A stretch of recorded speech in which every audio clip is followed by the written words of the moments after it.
So, Food Explorers, nagbabalik ang inyong television course kung saan tuturuan natin kayo ng basics ng pagluluto para mas mapalakas pa ang inyong mga weekend warrior games. So let's start. Farm to Tables Cooking 101. So, generally speaking, there are two methods na ginagamit sa pagluluto.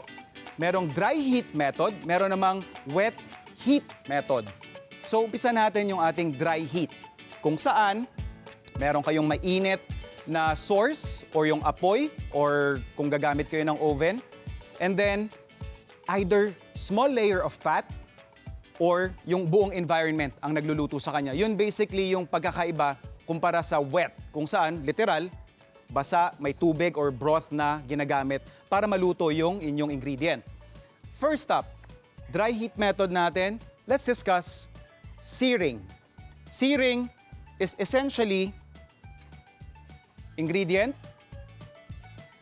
cooking tool, in this case yung pan, may kaunting oil, ilalapat mo ngayon doon at yung reaction na yon would cause what we call Maillard reaction or yung tinatawag nating browning kung saan nagkakaroon ng parang crust, yung parang pinaka ilalim or yung surface na nakasampal doon sa ating pan. We have here our fish fillet. Lightly season lang natin to. Both sides. Salt and pepper. Kailangan dito yung pan is medyo mainit. Hindi siya yung super piping hot because number one, we are using a very delicate piece of ingredient. So medyo dapat controlled yung temperature. And then nakikita natin yung white smoke na yan. That's an indication na ready na yung ating pan para sa ating oil. More or less mga 2 tablespoons ng oil. Konting-konti lang yung oil. And then we will sear. Ilalapat na natin yung ating fish sa ating mainit na pan. Another important aspect when you're searing is that sound. Kailangan nagsisizzle siya. Naririnig mo yung naglalaban yung init, mantika, at saka yung ingredient na nilagay mo doon sa iyong pan.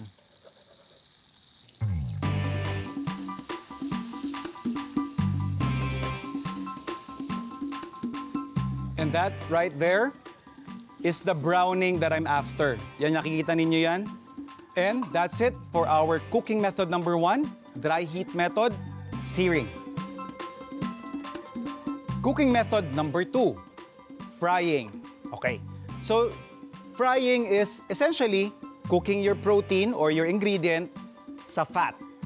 Pero may dalawang klase ng frying. We will start with shallow frying. So pag konti yung oil, that's technically searing. Kapag medyo mas maraming oil, kunyari halos kalahati nung ingredient na ipiprito mo, ganun kataas yung oil mo, that's shallow frying. So we have our pan, preheated na rin yan. We have here brown butter o yung mantikilya na pinainit, hiniwalay yung milk solids. Let's add in our brown butter. And we have here our chicken breast.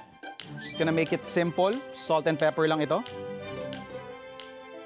Some tips, of course, when you're doing frying as a cooking technique, importante po na yung inyong ipiprito ay as dry as possible.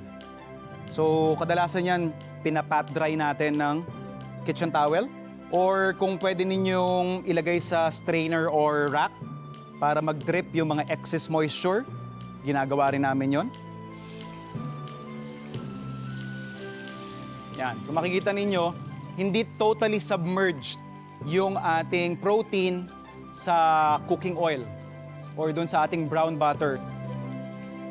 Flip lang natin.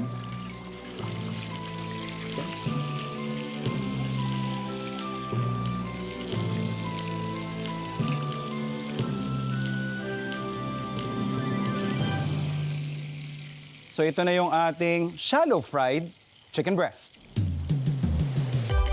For our next frying method, meron tayong deep frying.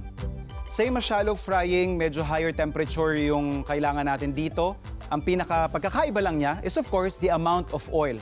Well, mas mataas din yung temperature na hinihingi nito. Normally, it would be best if you fry things at around 170 to 190 degrees Celsius. So dahil deep fry na yung kailangan natin, mag-a-add lang ako ng oil doon sa ating brown butter. Again, that's the reason why ganyan yung kulay ng ating oil is because we are using yung ating ghee or brown butter.